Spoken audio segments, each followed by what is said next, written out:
দেখবেন কিছুই যদি না পায় দোকান থেকে চালের বস্তা আনে, পুরাতন শাড়ি দে, আর কিছু না পায় যদি কলার পাতা দিয়ে হলেও একটা টয়লেট বানায়, আর একটা টয়লেট বানিয়ে সেখানে ইস্তেঞ্জা করে। আমাদের ময়মনসিংহের আপনি একজন মানুষ, একটা ফ্যামিলি এমন পাবেন না যাদের কোনো না কোনোভাবে টয়লেটের ব্যবস্থা নাই, খোলা মাঠে টয়লেট করে, রাস্তার পাশে টয়লেট করে, এমন নজির নেই। কিন্তু ভারতে যদি আপনি কলকাতা থেকে দিল্লিতে যান আর ফজরের সময় আপনি যদি ট্রেনের জানালা খোলেন, দেখবেন সমানে রাস্তার পাশে লাইন ধরে একজন আরেকজনের সাথে গল্প করে করে পায়খানা করতেছে। বুঝতেছেন? হ্যাঁ, অসভ্য জন্য বললাম। আচ্ছা, কথা ভালো করে বুঝেন। তাহলে আমি যে বিষয়টা বললাম, ভারতের সংখ্যালঘু হলো মুসলিম আর সংখ্যা গরিষ্ঠ হলো হিন্দু। আপনি গুজরাটে দেখেন সাম্প্রদায়িক দাঙ্গা তৈরি করে হাজার হাজার মুসলমানকে হত্যা করা হয়েছে। আপনি স্বাধীনতাকামী কাশ্মীরে দেখেন হাজার হাজার মুসলমানদেরকে হত্যা করা হচ্ছে। আপনি দিল্লিতে সাম্প্রদায়িক দাঙ্গা তৈরি করে হাজার হাজার মুসলমানকে হত্যা করা হয়েছে। এখন বলা হচ্ছে আসামের মুসলিমেরা নাকি ভারতীয় না, এরা বাংলাদেশি, তাদেরকে তাড়িয়ে দিবে। আসামে মুসলমানদেরকে হত্যা করা হচ্ছে। হায়দ্রাবাদে সাম্প্রদায়িক দাঙ্গা, যেখানেই মুসলিম বেশি। ত্রিপুরায় মুসলমানদের উপর জুলুম করা হচ্ছে। তো ওখানে মুসলমানরা সংখ্যা লঘু, যার কারণে মুসলমানদের মসজিদ ভেঙে দেওয়া হচ্ছে। বাবরি মসজিদ ভেঙে দিয়ে সেখানে রাম মন্দির নির্মাণ করা হয়েছে। আপনারা দেখেছেন অসংখ্য মসজিদ তারা ভেঙে দিচ্ছে, অসংখ্য মাদ্রাসা তারা ভেঙে দিচ্ছে, অসংখ্য মসজিদ মাদ্রাসা ভেঙে দিচ্ছে। হাজার হাজার মুসলমানকে 1947 সাল থেকে নিয়ে আজকে 2024 সাল পর্যন্ত এই দীর্ঘ সময় হাজার হাজার মুসলমানকে ভারতে সাম্প্রদায়িক দাঙ্গা সৃষ্টি করে হত্যা করা হয়েছে, মসজিদ ধ্বংস করা হয়েছে। এর বিপরীত আমাদের দুই পাশের আমাদের সাথে সীমান্তে থাকা দুটো রাষ্ট্রের কথা আমি বললাম। এর বিপরীত বাংলাদেশে দেখেন মায়ের কোলে সন্তান যেমন নিরাপদ, বাংলাদেশের সংখ্যাগরিষ্ঠ মানুষ মুসলমান, হিন্দু বৌদ্ধ খ্রিস্টান ইহুদি তারা হলো সংখ্যা লঘু। মায়ের কোলে সন্তান যেমন নিরাপদ, বাংলাদেশে হিন্দুরা তার চেয়ে বেশি নিরাপদ। এই দিন আর নাই, ওই দিন আর নাই, বুঝছেন?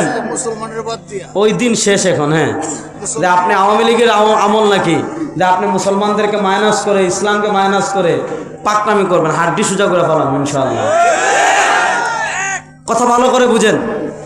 আমি যে জিনিসটা বুঝাতে চাচ্ছি, বাংলাদেশে ভয়েস অফ আমেরিকা বলেছে। আচ্ছা, ভয়েস অফ আমেরিকায় বলে যায়, আপনারা বলেন 5ই আগস্ট আমাদের আপা, আহারে কি ত্যাগী পরিবার রে, সবাই প্রত্যাগ করতেছে। হ্যাঁ, একজনে বউ ছাড়ছে, একজনে এমপি ছাড়ছে, আরেকজনের দেশ ছাড়ছে।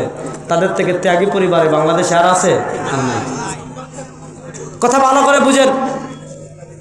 আমাদের আপা, আহারে আমাদের আপা চলে যাওয়ার পর আপনারা বলেন, এই যুবকরা আল্লাহকে সাক্ষী রেখে বলেন, আল্লাহকে হাজির নাজির রেখে বলেন, 5ই আগস্টের পর আপনাদের ময়মনসিংহে যত মন্দির আছে, কোন মন্দিরে মুসলমানরা আক্রমণ করেছে? বড় আসতে বললেন। কোন মন্দিরে মুসলমানরা হামলা করেছে? হিন্দুদের কোন ব্যবসা প্রতিষ্ঠানে মুসলমান আক্রমণ করেছে? হিন্দুদের কোন জায়গা জমি মুসলমানরা দখল করেছে? আমাদের হিন্দু নেতৃবৃন্দ বলছে বাংলাদেশে হিন্দুদের উপর কোনো আক্রমণ করা হয় নাই। তাহলে ভারতের অবস্থা দেখেন, সেখানে সংখ্যালঘু মুসলমান নির্যাতনের শিকার হয়, তাদের ঘর বাড়ি দখল করা হয়, মসজিদ ধ্বংস করা হয়, বাবরি মসজিদ দখল করে ভেঙে রাম মন্দির নির্মাণ করা হয়। আপনি আরাকানের অবস্থা দেখেন, সেখানে বৌদ্ধরা সংখ্যাগরিষ্ঠ আর মুসলমান সংখ্যালঘু, মুসলমানদেরকে কচুকাটা করা হয়। শোনো, যারা তাদের দেশের সংখ্যালঘুদের নিরাপত্তা দিতে পারে না, যারা তাদের দেশের সংখ্যালঘু মুসলমানদের মসজিদের নিরাপত্তা দিতে পারে না, ওই জানোয়ারদের থেকে মানবতা মুসলমানদের শিখতে হবে না। আমাদের ইসলাম আমাদেরকে যে মানবতা শিখিয়েছে, ওরকম মানবতার দৃষ্টান্ত পৃথিবীর কেউ দেখাতে পারবে না। সুতরাং আমাদেরকে মানবতা শিখিয়েছেন আল্লাহ, আমাদেরকে মানবতা শিখিয়েছেন সরওয়ারে দু আলম সাল্লাল্লাহু আলাইহি ওয়াসাল্লাম। ও যুবকরা শোনো, সরওয়ারে দু আলম সাল্লাল্লাহু আলাইহি ওয়াসাল্লাম আমাদেরকে মানবতা শিখিয়েছেন। আর আজকে তুমি আল্লাহর কোরআন বাদ দিয়ে, সরওয়ারে দু আলম সাল্লাল্লাহু আলাইহি ওয়াসাল্লামের আদর্শ বাদ দিয়ে আজকে তুমি মানবতা শেখার জন্য যাও আমেরিকার কাছে, আজকে তুমি মানবতা শেখার জন্য যাও ইউরোপের কাছে, আজকে তুমি মানবতা শেখার জন্য যাও ভারতের কাছে, আজকে তুমি মানবতা শেখার জন্য যাও চীনের কাছে। তোমার তো নিজেরও লজ্জা হওয়া উচিত, কচু গাছে ফাঁস দিয়া তোমার মরে যাওয়া উচিত। এটার জন্য বললাম, কারণ ফাঁস দেওয়া তো হারাম, কচু গাছে ফাঁস দেওয়া যায় না, এর জন্য বললাম। একটা হাদিস বলি তাহলে বাস্তবতা বুঝবেন মুসলমান। নবী করিম সাল্লাল্লাহু আলাইহি ওয়াসাল্লাম বলেছেন, আমার উম্মার উপর এমন একটা সময় আসবে, আমার উম্মার উপর এমন একটা কাল আসবে, আমার উম্মার উপর এমন একটা যুগ আসবে, লাতাত্তাবিউন্না সানানা মান কানা ক্বাবলাকুম শিবরাম বিশিবরিম ওয়া যিরাআম বিযিরা হাত্তা লাউ সালাকু ফি জুহরি দাব্বিল লাসালাকতুমু। সাউন্ডটা কমো ভাইয়া, যেন না লাগে। লাতাত্তাবিউন্না সানানা মান কানা ক্বাবলাকুম শিবরাম বিশিবরিম ওয়া যিরাআম বিযিরা হাত্তা লাউ সালাকু ফি জুহরি দাব্বিল লাসালাকতুমু। নবী করিম সাল্লাল্লাহু আলাইহি ওয়াসাল্লাম বলেন, আমার উম্মার উপর এমন একটা সময় আসবে, আমার উম্মার উপর এমন একটা কাল আসবে, আমার উম্মার উপর এমন একটা যুগ আসবে, লাতাত্তাবিউন্না সানানা মান কানা ক্বাবলাকুম। মুসলমান ইহুদি খ্রিস্টানদের, আমাদের পূর্বে যারা দুনিয়াতে ছিল, সানানা মান কানা ক্বাবলাকুম, মুসলমান প্রত্যেকটা কদমে কদমে শিবরাম বিশিবরিন ওয়া যিরাআম বিযিরাইন, মুসলমানরা প্রত্যেকটা কাজে, মুসলমানরা প্রত্যেকটা বিষয়ে, মুসলমানরা সব ক্ষেত্রে ইহুদি এবং খ্রিস্টানদের অনুসরণ করবে। হাত্তা লাউ সালাকু ফি জুহরি দাব্বিন লাসালাকতুমুহু। ইহুদি খ্রিস্টান যদি গুই সাপের গর্তে প্রবেশ করে, মুসলমানও গুই সাপের গর্তে প্রবেশ করবে। ইহুদি খ্রিস্টান যদি আপনার সিংহের গর্তে প্রবেশ করে, মুসলমানরা সিংহের গর্তে প্রবেশ করবে। ইহুদি খ্রিস্টান যদি সাপের গর্তে প্রবেশ করে, মুসলমানরাও সাপের গর্তে প্রবেশ করবে। মুসলমানরা সব কাজে ইহুদি খ্রিস্টানদের অনুসরণ করবে, অথচ মুসলমান ইহুদি খ্রিস্টানদের অনুসরণ করতে পারে না। আল্লাহ বলেছেন, কুল ইন কুনতুম তুহিব্বুনাল্লাহ ফাত্তাবিউনি ইউহিব্বুকুমুল্লাহ। আল্লাহ বলেছেন, মান ইউতির রাসূলা ফাকাদ আতা আল্লাহ। আল্লাহ বলেছেন, ইয়া আইয়ুহাল্লাযীনা আমানু আতিউল্লাহ ওয়া আতিউর রাসূল। আল্লাহ বলেছেন, ফালা ওয়া রাব্বিকা লা ইউমিনুনা হাত্তা ইউহাক্কিমুকা ফীমা শাজারা বাইনাহুম সুম্মা লা ইয়াজিদু ফি আনফুসিহিম হারাজাম মিম্মা কাযাইতা ওয়া ইউসাল্লিমু তাসলিমা।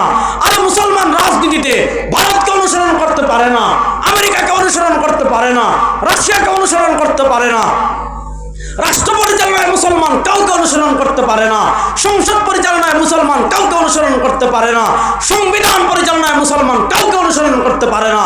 মুসলমান সব ক্ষেত্রে অনুসরণ করবে সরওয়ারে দু আলম তাজদারে মদিনা জনাবে মুহাম্মদুর রাসূলুল্লাহ। আমি বলেছিলাম আত্মপরিচয়ের সংকট নিয়ে আলাপ দিব।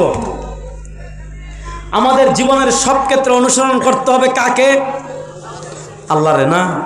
সরওয়ারে দু আলম তাজদারে মদিনা জনাবে মুহাম্মদুর রাসূলুল্লাহ। এই মুহাম্মদুর রাসূলুল্লাহ সাল্লাল্লাহু আলাইহি ওয়াসাল্লামকে অনুসরণ করার অর্থই হলো আল্লাহকে অনুসরণ করা। আল্লাহ বলেছেন, আপনি খাবেন কেমনে? খাবারের ক্ষেত্রে আপনি আল্লাহর আনুগত্য করতে চাচ্ছেন, আল্লাহ তো খান না, তাহলে খাবারের ক্ষেত্রে আল্লাহর আনুগত্য কেমনে করবেন? আপনি পোশাক পরিধানের ক্ষেত্রে আল্লাহর আনুগত্য করতে চাচ্ছেন, আল্লাহর তো শরীরই নেই, আল্লাহ তো নিরাকার, আল্লাহর তো আকার নেই, আল্লাহর তো অঙ্গ প্রত্যঙ্গ নাই, তাহলে আপনি পোশাক পরিধানের ক্ষেত্রে আল্লাহর আনুগত্য কেমনে করবেন? আপনি ব্যবসার ক্ষেত্রে আল্লাহর আনুগত্য কেমনে করবেন? আল্লাহ তো ব্যবসা করেন না। আল্লাহ বলেন, মান ইউতির রাসূল ফাকাদ আতা আল্লাহ। তুমি খাবারের ক্ষেত্রে আল্লাহর আনুগত্য কেমনে করবা জানো? আমার মুস্তাফার আনুগত্য করো। আমার মুস্তাফার আনুগত্য করার অর্থ হলো আল্লাহর আনুগত্য করা। পোশাকের ক্ষেত্রে তুমি আল্লাহর আনুগত্য কেমনে করবা? আমার মুস্তফার আনুগত্য করো। আমার মুস্তফার আনুগত্য করার অর্থ হলো আল্লাহর আনুগত্য করা। ঘুমানোর ক্ষেত্রে আপনি আল্লাহর আনুগত্য কেমনে করবেন? আমার মুস্তফার আনুগত্য করো। আমার মুস্তফার আনুগত্য করার অর্থ হলো আল্লাহর আনুগত্য করা। মাইয়ুতির রাসূল ফাকাদ আতা আল্লাহ। জীবনের সব ক্ষেত্রে যারা সরওয়ার দু আলমের আদর্শের অনুসরণ করবে, সরওয়ার দু আলম সাল্লাল্লাহু আলাইহি ওয়াসাল্লামের আদর্শের আনুগত্য করার অর্থ হলো আল্লাহর আনুগত্য করা। আর আজকে মুসলমানদের আত্মপরিচয় কোথায়? আমরা নবীকে অনুসরণ করি কোথায় জানেন? শুক্রবারে জুমার নামাজের পর জিলাপি খাওয়ার ক্ষেত্রে। আমরা নবীর আনুগত্য করি কেমনে জানেন?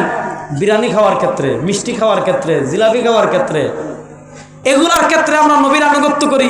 কিন্তু রাজনীতিতে নবী নাই, রাষ্ট্র পরিচালনায় নবী নাই, অর্থনীতিতে নবী নাই, সংসদে নবী নাই, বিচার ব্যবস্থায় নবী নাই। নবী নাই মানে নবীর আদর্শ নাই। থানায় নবীর আদর্শ নাই, হাইকোর্টে নবীর আদর্শ নাই, সুপ্রিম কোর্টে নবীর আদর্শ নাই। নবীর আদর্শ কোথায় খুঁজি? খাবারের ক্ষেত্রে। নবীর আদর্শ কোথায় খুঁজি? ঘুমানোর ক্ষেত্রে। নবীর আদর্শ কোথায় খুঁজি? বাথরুমে ঢোকার ক্ষেত্রে। নবীর আদর্শ কোথায় খুঁজি? ঘরের মধ্যে। নবীর আদর্শ কোথায় খুঁজি? মসজিদের মধ্যে। নবীর আদর্শ কোথায় খুঁজি? মাদ্রাসার মধ্যে। নবীর আদর্শ কোথায় খুঁজি? খানকার মধ্যে। না যুবক, তোমার পরিচয় জানো, তোমার আত্মপরিচয় জানো।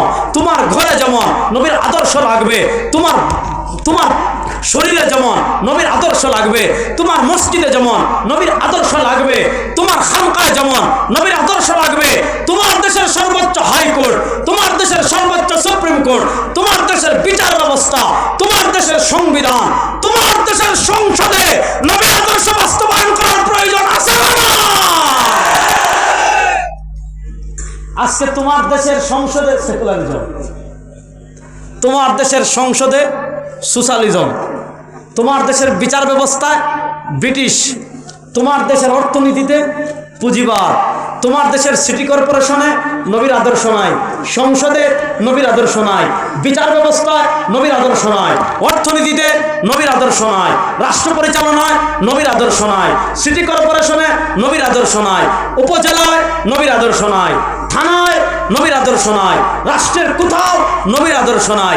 আপনি নবীর আদর্শ শুধু নিয়ে মসজিদে বসে থাকার জন্য ইসলাম আসে নাই। নবীর আদর্শ নিয়ে শুধু মাজারে পড়ে থেকে বিরিয়ানি আর জিলাপি খাওয়ার জন্য আসে নাই। আরে বেটা, ইসলাম যদি শুধু মাজারে জিলাপি আর নিমকি খাওয়ার জন্য আসতো, আল্লাহর নবী ওহুদে তার দান শহীদ করা লাগতো না। আজকে আমরা ইসলাম মসজিদে শুক্রবারে যদি আড়াই পেসের জিলাপি একটা পাই, আলহামদুলিল্লাহ শেষ। এক সপ্তাহে জিলাপি পাইছি, আরেক সপ্তাহে বিরিয়ানি পাইছি, আরেক সপ্তাহে মনে করেন আর কিতা পাইনি যে মিষ্টি, হ্যাঁ বাস আলহামদুলিল্লাহ। এইখানে কিন্তু শুনেন মুসলমান, আমি যদি ইসলামের পরিচয় ধারণ করি, আমি যদি মুসলিম পরিচয় ধারণ করি, আমি যদি ইসলামের পরিচয় বেড়ে উঠতে চাই, আমি যদি ইসলামের পরিচয় সামনে অগ্রসর হতে চাই, আল্লাহ তাআলা কোরআনে আমাকে বার্তা দিয়েছেন, আল্লাহ তাআলা কোরআনে আমাদেরকে মেসেজ দিয়েছেন। কি মেসেজ দিয়েছেন? ইয়া আইয়ুহাল্লাযীনা আমানু দুখুলু ফিস-সিলমি কাফা ওয়া লা তাত্তাবিউ খুতুওয়াতিশ শাইতান ইন্নাহু লাকুম আদুব্বুম মুবিন। ইয়া আইয়ুহাল্লাযীনা আমানু দুখুলু ফিস-সিলমি কাফা ওয়া লা তাত্তাবিউ খুতুওয়াতিশ শাইতান ইন্নাহু লাকুম আদুব্বুম মুবিন। ইহুদিদের স্বভাব ছিল মতের পক্ষে আসলে ধর্ম মানত, মতের বিপক্ষে গেলে ধর্ম মানত না। দলের পক্ষে আসলে ধর্ম মানত, দলের বিপক্ষে গেলে ধর্ম মানত না। নেতার পক্ষে আসলে ধর্ম মানত, নেতার বিপক্ষে গেলে ধর্ম মানত না।